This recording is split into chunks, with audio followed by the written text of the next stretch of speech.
ಕರ್ನಾಟಕದ ಸಾಂಸ್ಕೃತಿಕ ರಾಜಧಾನಿ, ವಿಶ್ವವಿಖ್ಯಾತ ದಸರಾ ನಡೆಯುವ ಮೈಸೂರಿನಲ್ಲಿ ಮೂಢ ನಿವೇಶನಗಳ ಹಗರಣ ಇದೀಗ ಬಹುಚರ್ಚಿತ ವಿಷಯವಾಗಿ ಹೋಗಿದೆ. ಇದೇ ಕಾರಣ ಮೈಸೂರು ಇಡೀ ದೇಶಾದ್ಯಂತ ಒಂದು ಕೇಂದ್ರ ಬಿಂದುವಾಗಿದೆ. ನಗರದ ಮಧ್ಯಮ ವರ್ಗ ಬಡವರಿಗೆ ಬಹಳ ಸರಳವಾಗಿ ಸೈಟ್ ಸಿಗಬೇಕೆಂದು ಇಂತಹ ಒಂದು ಪ್ರಾಧಿಕಾರ ಹಿಂದೆ ರಚಿಸಲಾಗಿತ್ತು. ಸಿದ್ದರಾಮಯ್ಯ ಅವರ ಪತ್ನಿ ಪಾರ್ವತಿಗೆ ಮೂಢ ಅಕ್ರಮವಾಗಿ ಪರ್ಯಾಯ ನಿವೇಶನ ಮಂಜೂರು ಮಾಡಿದೆ ಎಂದು ಆರೋಪ ಕೂಡ ಕೇಳಿ ಬಂದಿತ್ತು. ಅಷ್ಟಕ್ಕೂ ಈ ಮೂಢ ಹಗರಣ ಎಂದರೇನು? ಮೂಢಾದ 50-50 ಅನುಪಾತದ ಯೋಜನೆಯಡಿ ಜಮೀನು ಮಾಲೀಕರಿಗೆ ಅವರು ಬಿಟ್ಟುಕೊಡುವ ಪ್ರತಿ ಎಕರೆಗೆ ಅಭಿವೃದ್ಧಿಪಡಿಸಿದ ಸೈಟಿನ 50% ಭರವಸೆ ನೀಡಲಾಗುತ್ತದೆ.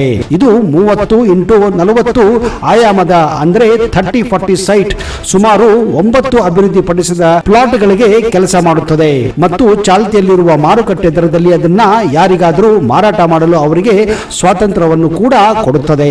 ಸ್ಪಷ್ಟ ಮಾರ್ಗದರ್ಶಿ ಹೊರಡಿಸುವವರಿಗೆ 50-50 ಅನುಪಾತ ಯೋಜನೆಯಡಿ ಫಲಾನುಭವಿಗಳಿಗೆ ನಿವೇಶನ ಹಂಚಿಕೆ ರದ್ದುಗೊಳಿಸುವಂತೆ ಮೂಡಕ್ಕೆ ಸೂಚಿಸಿ ಕಳೆದ 6 ತಿಂಗಳ ಹಿಂದೆ 2 ಬಾರಿ ಸರ್ಕಾರ ಆದೇಶ ಹೊರಡಿಸಿದರೂ ನಿವೇಶನಗಳ ವಿತರಣೆ ನಿರಂತರವಾಗಿ ಮುಂದುವರೆದಿತ್ತು. ಅರ್ಹ ಫಲಾನುಭವಿಗಳಿಗೆ ನಿವೇಶನವನ್ನ ನೀಡುವ ಬದಲು ಪ್ರಭಾವಿ ವ್ಯಕ್ತಿಗಳು ಮತ್ತು ರಿಯಲ್ ಎಸ್ಟೇಟ್ ಏಜೆಂಟ್ಗಳಿಗೆ ಹಂಚಿಕೆ ಮಾಡಿರುವ ದೂರುಗಳು ಆಗಾಗ ಅಲ್ಲಿ ಕೇಳಿಬರುತ್ತಿದ್ದವು. ಅದರಲ್ಲಿ ಹೆಚ್ಚಾಗಿ ಸಿದ್ದರಾಮಯ್ಯ ಅವರ ಆಪ್ತ ಭೈರತಿ ಸುರೇಶ್ ಇದರಲ್ಲಿ ಮುಂಚೂಣಿಯಲ್ಲಿದ್ದರು. ಈ ಕೇಸ್ನಲ್ಲಿ ಸಿದ್ದರಾಮಯ್ಯ ಪತ್ನಿಗೆ ಹಲವಾರು ಸೈಟ್ಗಳನ್ನ ಕೊಡಲಾಗಿತ್ತು ಎಂದು ಆರೋಪ ಮಾಡಲಾಗಿದೆ.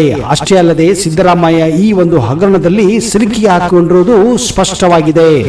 ಹೌದು, ಮೈಸೂರು ತನ್ನ ಇತಿಹಾಸಕ್ಕೆ, ತನ್ನ ಸಾಂಸ್ಕೃತಿಕ ಬೆಳವಣಿಗೆಗಳಿಗೆ ಮತ್ತು ಪ್ರಸಿದ್ಧ ಪ್ರವಾಸಿ ಸ್ಥಳಗಳಿಗೆ, ದೇವಸ್ಥಾನಗಳಿಗೆ ಹೆಸರುವಾಸಿಯಾಗಿತ್ತು.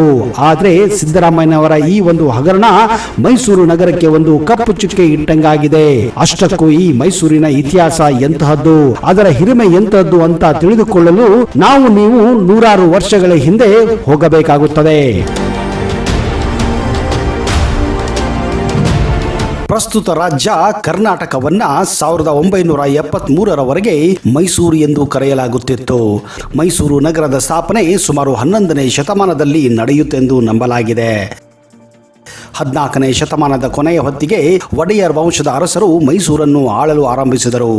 ಈ ವಂಶದ ಮೊದಲ ಅರಸು ಯದುರಾಯ. ಹೀಗಾಗಿ ವಂಶದ ಹೆಸರು ಯದುವಂಶ ಎಂದಾಯಿತು. ಮೊದಲಿಗೆ ವಿಜಯನಗರ ಸಾಮ್ರಾಜ್ಯದ ಭಾಗವಾಗಿದ್ದ ಮೈಸೂರು ಸಂಸ್ಥಾನ 1565ರಲ್ಲಿ ವಿಜಯನಗರದ ಪತನದ ನಂತರ ಸ್ವತಂತ್ರ ರಾಜ್ಯವಾಯಿತು. ಮೈಸೂರು ಸಂಸ್ಥಾನ 1947ರಲ್ಲಿ ಭಾರತದ ಸ್ವಾತಂತ್ರ್ಯ ನಂತರ ಭಾರತದ ಗಣರಾಜ್ಯವನ್ನು ಸೇರಿ 1950ರಲ್ಲಿ ಮೈಸೂರು ರಾಜ್ಯ ಎಂಬ ಹೆಸರು ಪಡೆಯಿತು. ತದನಂತರ ಈ ರಾಜ್ಯ 1956ರ ಏಕೀಕರಣ ನಂತರ ವಿಶಾಲ ಮೈಸೂರು ರಾಜ್ಯ ಎಂದು ಹೆಸರು ಪಡೆಯಿತು.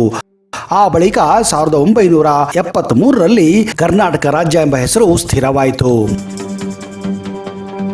ಮೈಸೂರು ನಗರ ಸಮುದ್ರ ಮಟ್ಟಕ್ಕಿಂತ ಸುಮಾರು 770 ಮೀಟರ್ ಎತ್ತರದಲ್ಲಿದೆ ಹಾಗೂ ಇದು ರಾಜ್ಯದ ರಾಜಧಾನಿ ಬೆಂಗಳೂರಿನಿಂದ ಸುಮಾರು 140 ಕಿಲೋಮೀಟರ್ ದೂರದಲ್ಲಿದೆ.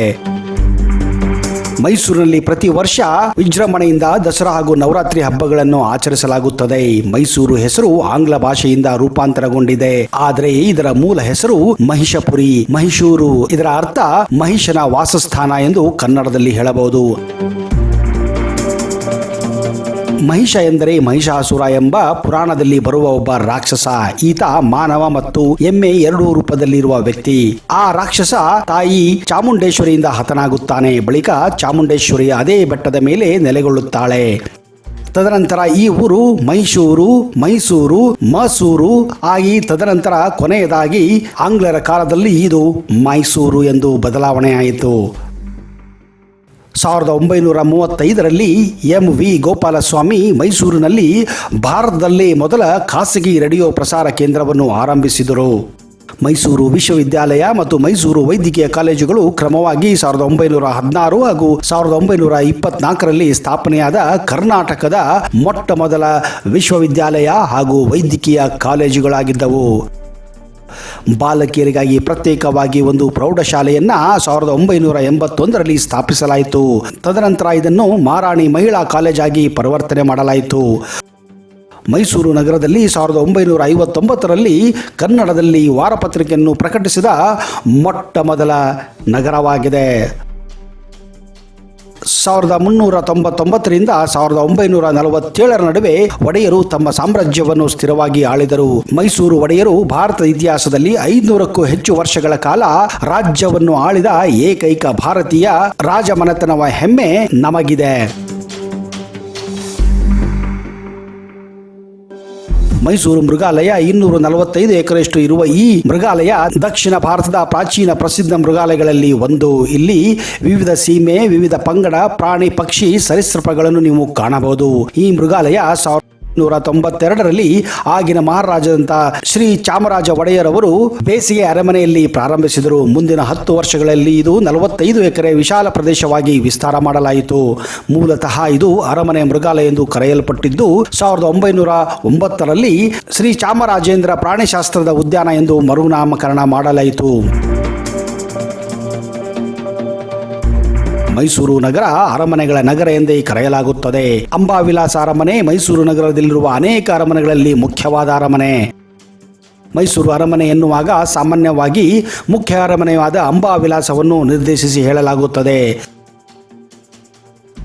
ಇಂದು ಹಿಂದಿನ ಮೈಸೂರು ಸಂಸ್ಥಾನದ ಒಡೆಯರ ವಂಶದ ಅರಸರ ನಿವಾಸ ಹಾಗೂ ದರ್ಬಾರ ಶಾಲೆಯಾಗಿತ್ತು. ಈಗಿರುವ ಮೈಸೂರು ಅರಮನೆ ನಿಜವಾಗಲೂ ಮೊದಲು ಮರದಿಂದ ಕಟ್ಟಲಾಗಿತ್ತು. 18ನೇ ಶತಮಾನದ ಕೊನೆಯ ಹೊತ್ತಿಗೆ ಅರಮನೆ ಹಾಳಾಗಿ 1803ರಲ್ಲಿ ಇನ್ನೊಂದು ಅರಮನೆಯನ್ನ ಕಟ್ಟಲಾಗಿತ್ತು. ಈ ಅರಮನೆ ಸಹ 1897ರಲ್ಲಿ ರಾಜಕುಮಾರಿ ಜಯಲಕ್ಷ್ಮಣಿ ಅವರ ಮದುವೆಯ ಸಂದರ್ಭದಲ್ಲಿ ಬೆಂಕಿ ಬಿದ್ದು ನಾಶವಾಯಿತು. ಆಗ ಮೈಸೂರು ಮಹಾರಾಣಿಯಾಗಿದ್ದ ಕೆಂಪನಂಜಮ್ಮಣ್ಣಿ ವಾಣಿವಿಲಾಸ ಸನ್ನಿಧಾನ ಇನ್ನೊಂದು ಅರಮನೆಯನ್ನು ಕಟ್ಟಲು ಬ್ರಿಟಿಷ್ ಇಂಜಿನಿಯರ್ ಹೆನ್ರಿ ಇರ್ವಿನ್ ಅವರನ್ನು ನೇಮಿಸಿದರು. ವಿವಿಧ ರೀತಿಯ ವಾಸ್ತುಕಲೆಗಳನ್ನು ಸೇರಿಸಿ ಅರಮನೆಯನ್ನು ಕಟ್ಟಲು ಅವರಿಗೆ ತಿಳಿಸಲಾಯಿತು. ಅರಮನೆ 1912ರಲ್ಲಿ ಸಂಪೂರ್ಣವಾಯಿತು. ಮೈಸೂರಿನ ರೈಲ್ವೆ ನಿಲ್ದಾಣ ಕೂಡ ಅತ್ಯಂತ ಹಳೆಯ ನಿಲ್ದಾಣವಾಗಿದೆ. ಇಲ್ಲಿರುವ ರೈಲ್ವೆ ಮ್ಯೂಸಿಯಂ ರೈಲ್ವೆ ನಿಲ್ದಾಣದ ಸಮೀಪದಲ್ಲಿ ವಿಂಟೇಜ್ ಲೋಕೋಮೋಟಿವ್ಗಳ ಪ್ರದರ್ಶನ ಹೊಂದಿರುವ ವಸ್ತು ಸಂಗ್ರಹಾಲಯವಾಗಿದೆ. ಲಲಿತ್ ಮಹಲ್ ಮೈಸೂರಿನ 2ನೇ ಅತಿ ದೊಡ್ಡ ಅರಮನೆ. ಇದು ಚಾಮುಂಡಿ ಬೆಟ್ಟಕ್ಕೆ ಹೋಗುವ ದಾರಿಯಲ್ಲಿ ಎಡಭಾಗದಲ್ಲಿ ಗೋಚರಿಸುತ್ತದೆ. ಲಲಿತ್ ಮಹಲ್ ಮೈಸೂರು ನಗರದಿಂದ ಕಿಲೋಮೀಟರ್ ದೂರದಲ್ಲಿ ನೆಲೆಗೊಂಡಿದೆ. ಈ ಅರಮನೆಯು ನಾಲ್ವಡಿ ಕೃಷ್ಣರಾಜ ಒಡೆಯವರ ಆದೇಶದಂತೆ 1921ರಲ್ಲಿ ನಿರ್ಮಿಸಲಾಯಿತು. ಇದನ್ನು ಮೈಸೂರಿನ ಮಹಾರಾಜರು ಆಗಿನ ಭಾರತದ ವೈಸ್ರಾಯ್ಗಳಿಗೆ ಉಳಿಯಲಿಕ್ಕೆ ನಿರ್ಮಾಣ ಮಾಡಿದ್ದರು. ಈ ಅರಮನೆಯನ್ನು ಎತ್ತರದ ಪ್ರದೇಶದಲ್ಲಿ ಕಟ್ಟಲಾಗಿದ್ದು ಲಂಡನ್ನಿನ ಸಂತ್ ಫಾಲ್ಸ್ ಆರಾಧನಾ ಮಂದಿರ ರಚನೆಗೊಂಡ ಸಾಲುಗಳ ವಿನ್ಯಾಸವನ್ನು ಈ ಲಲಿತ್ ಮಹಲ್ ಅರಮನೆಗೆ ರೂಪಿಸಿದ್ದಾರೆ. ಈ ಅರಮನೆಯನ್ನು ಶುದ್ಧ ಬಿಳಿ ಬಣ್ಣದಿಂದ ಅಲಂಕೃತ ಮಾಡಿದ್ದಾರೆ. ಇದನ್ನು 1974ರಲ್ಲಿ ಪಾರಂಪರಿಕ ಹೋಟೆಲ್ ಆಗಿ ಪರಿವರ್ತನೆ ಮಾಡಲಾಯಿತು. ಈ ಲಲಿತ್ ಮಹಲ್ ಅನ್ನು ಮೈಸೂರು ಮಹಾರಾಜರು ತಮ್ಮ ಮುಖ್ಯ ಅತಿಥಿಗಳಿಗೆ ಹಾಗೂ ಅವರ ಆತಿಥ್ಯಕ್ಕೆ ನಿರ್ಮಾಣ ಮಾಡಿದ್ದರು. ಮೈಸೂರಿನ ಮುಖ್ಯ ಹೆಗ್ಗುರುತು ಚಾಮುಂಡೇಶ್ವರಿ ದೇವಸ್ಥಾನ. ಈ ಅದ್ಭುತ ದೇವಸ್ಥಾನ ಮೈಸೂರು ನಗರದಿಂದ ಸುಮಾರು 12 ಕಿಲೋಮೀಟರ್ ದೂರದಲ್ಲಿರುವ ಚಾಮುಂಡಿ ಬೆಟ್ಟದಲ್ಲಿದೆ. ಇದು ರಾಜಮನೆತನದ ಪೋಷಕ ದೇವತೆಯಾದ ಚಾಮುಂಡೇಶ್ವರಿಗೆ ಮೀಸಲಾದಂತಹ ದೇವಾಲಯವಾಗಿದೆ. 1827ರಲ್ಲಿ ಮಮ್ಮಡಿ ಕೃಷ್ಣರಾಜ ಒಡೆಯರು 1000 ವರ್ಷಕ್ಕೂ ಹಿಂದಿನ ಹಿನ್ನೆಲೆ ಇರುವ ದೇವಸ್ಥಾನದ ಜೀರ್ಣೋದ್ಧಾರ ಮಾಡಿ ಮಹದ್ವಾರದ ಮೇಲೆ ದೊಡ್ಡ ಗೋಪುರಗಳನ್ನು ಕಟ್ಟಿಸಿದರು. ಸಿಂಹಾಸನ ಒಂದನ್ನು ಮರದಲ್ಲಿ ನಿರ್ಮಿಸಿ ಕೊಡುಗೆ ನೀಡಿದರು. ಸಿಂಹವಾಹನವನ್ನು ರಥೋತ್ಸವ ಸಂದರ್ಭದಲ್ಲಿ ಬಳಸಲಾಗುತ್ತಿದ್ದು ಇದರಲ್ಲಿ ದೇವಿಯ ಉತ್ಸವ ಮೂರ್ತಿಯನ್ನಿಟ್ಟು ರಥವನ್ನು ಎಳೆಯಲಾಗುತ್ತದೆ. ಚಾಮುಂಡೇಶ್ವರಿಯ ಇನ್ನೊಂದು ಮುಖ್ಯ ಆಕರ್ಷಣೆ ಪ್ರವೇಶ ದ್ವಾರದಲ್ಲಿರುವ ಮಹಿಷಾಸುರನ ದೊಡ್ಡ ಪ್ರತಿಮೆಯಾಗಿದೆ. ಸ್ನೇಹಿತರೆ, ನೀವು ಒಂದು ವೇಳೆ ಚಾಮುಂಡೇಶ್ವರಿ ಬೆಟ್ಟವನ್ನ ಗಾಡಿಗಳ ಮೂಲಕ, ಬಸ್ಸುಗಳ ಮೂಲಕ ಅಥವಾ ಕಾರುಗಳ ಮೂಲಕ ಹೋಗದೆ ಬಯಸಿದಾಗ ನೀವು 1008 ಮೆಟ್ಟಿಲುಗಳನ್ನು ಹತ್ತಿ ಈ ಬೆಟ್ಟವನ್ನ ಏರಬಹುದು. ಹಾಗೆಯೇ ಏರುವಾಗ ಅದ್ಭುತವಾದಂತಹ ನಂದಿ ವಿಗ್ರಹವನ್ನು ನೀವು ಕಾಣಬಹುದು. ಸ್ನೇಹಿತರೆ, ಮೈಸೂರಿನ ಬಗ್ಗೆ ಒಂದೇ ಒಂದು ಕಂತಿನಲ್ಲಿ ಒಂದೇ ಒಂದು ವಿಡಿಯೋ ಮಾಡುವ ಮೂಲಕ ಏನನ್ನು ಹೇಳಲು ಸಾಧ್ಯವಿಲ್ಲ. ಆದ್ದರಿಂದ ಮೈಸೂರಿನ ಬಗ್ಗೆ ಇನ್ನೂ ಹಲವಾರು ವಿಡಿಯೋಗಳನ್ನು ಮುಂದಿನ ಕಂತುಗಳಲ್ಲಿ ಹೇಳೋಕೆ ಪ್ರಯತ್ನ ಮಾಡ್ತೀನಿ. ಅಲ್ಲಿಯವರೆಗೆ ಜೈ ಹಿಂದ್, ಜೈ Karnataka, and you take care.